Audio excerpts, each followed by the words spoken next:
Je crois avoir en face de moi un des films les plus pessimistes que j'ai vu de ma vie, Letters from a Dead Man.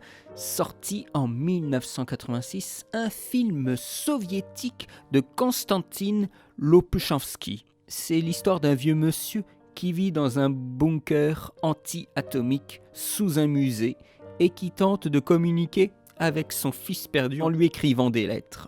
Ce film est tout à fait particulier puisqu'il sort l'année de la catastrophe de Tchernobyl.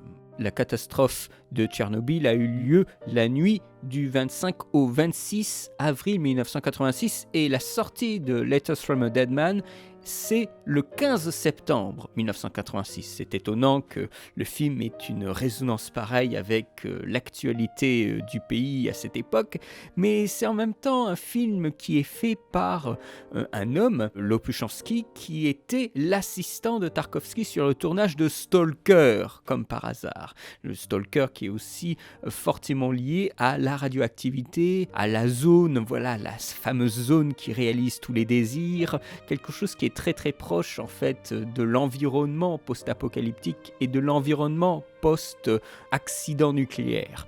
Et le film justement de Tarkovsky, Stalker, a été coécrit par les frères Strugatsky et dont un des frères, Boris, a écrit le scénario de Letters. C'est très amusant de voir d'où vient le projet et dans quel contexte il s'inscrit. Il s'inscrit tout en étant le premier long métrage du réalisateur. Il est à rapprocher curieusement de deux autres films qui sont aussi sortis dans les années 80, un peu plus tôt il me semble. C'est Floods et The Day After, qui étaient tous les deux, si je ne me trompe pas, des téléfilms. Il y en a un qui a été fait aux États-Unis et un autre qui a été fait en Angleterre. Les deux sont à voir, hein, Floods et The Day After. Ce sont des films formidables sur justement les crises mondiales où le désespoir, la mutation profonde de la psyché humaine est à l'honneur. Cette dernière est en agonie. Il y a un grand après.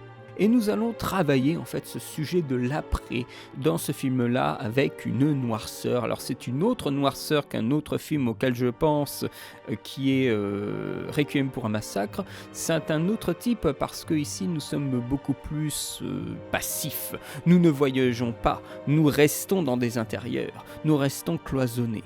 Et c'est peut-être en cela que c'est un film beaucoup plus sur le désespoir et le désespoir d'agir, puisque l'humain est contenu, l'humain qui est censé être un être libre, n'est absolument pas libre, il est réduit à une sorte de petit moment de vie, de résidu, d'après-apocalypse, déstabilisant comme film parce qu'on a l'impression que tout est vain, qu'il n'y a plus rien à sauver. Alors on se débat dans le vide, comme une sorte de moucheron dans un potage. C'est l'impression que donne le film. Un potage couleur sépia concernant Letters.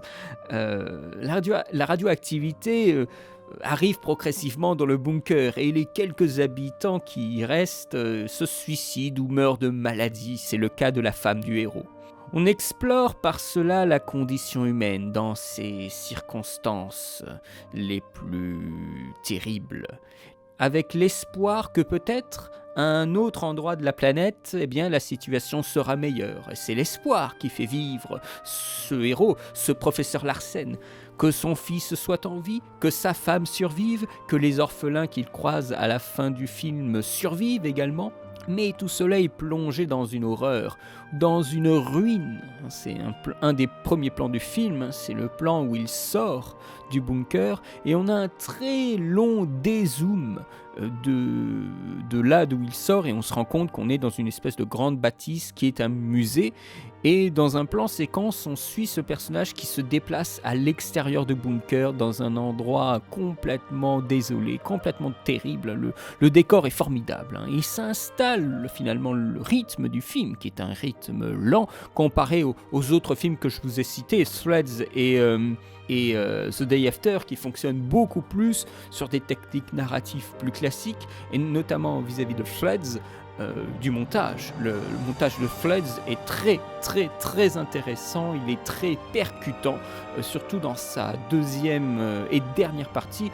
Eh bien là nous sommes aux antipodes, nous sommes là pour instiller une agonie cinématographique. Donc on installe une durée des plans, on installe une lenteur dans la livraison des paroles, pour installer une perte de repère, mais aussi, je pense, une perte d'envie d'avancer. Alors, ça rend le film pas du tout divertissant, hein. C'est plus philosophique. Ça fait réfléchir sur les angoisses du futur. Et ça délivre une vision d'horreur, comme cette séquence qui sonne comme un coup de tonnerre, cette séquence où on voit des fusées qui sont lancées et des cités en feu, emportées par le vent de la déflagration nucléaire. La couleur sépia et l'aspect granuleux rappellent évidemment Stalker, qui rajoute ce sentiment de désespoir. Le film Stalker est plus travaillé, il est plus posé, plus calme. L'esprit de Stalker est plus calme que ce film-là, qui veut bien plus dénoncer le fonctionnement de l'humain, qui se dévoile ici dans ce film à travers certaines tirades, mais le film fonctionne grâce aux acteurs, hein. Faut pas se leurrer à ce niveau-là, hein. Mais ils disent des fois des choses. Il y en a un moment qui dit « L'histoire de l'humanité est l'histoire d'un lent suicide ». Ça fait froid dans le dos, dit comme ça, mais c'est ce qui est dit dans le film. Vous voyez un peu le type de film, hein, ça rigole pas. Il y a une empathie qui s'installe auprès du spectateur pour la fragilité de la situation, la fragilité des individus.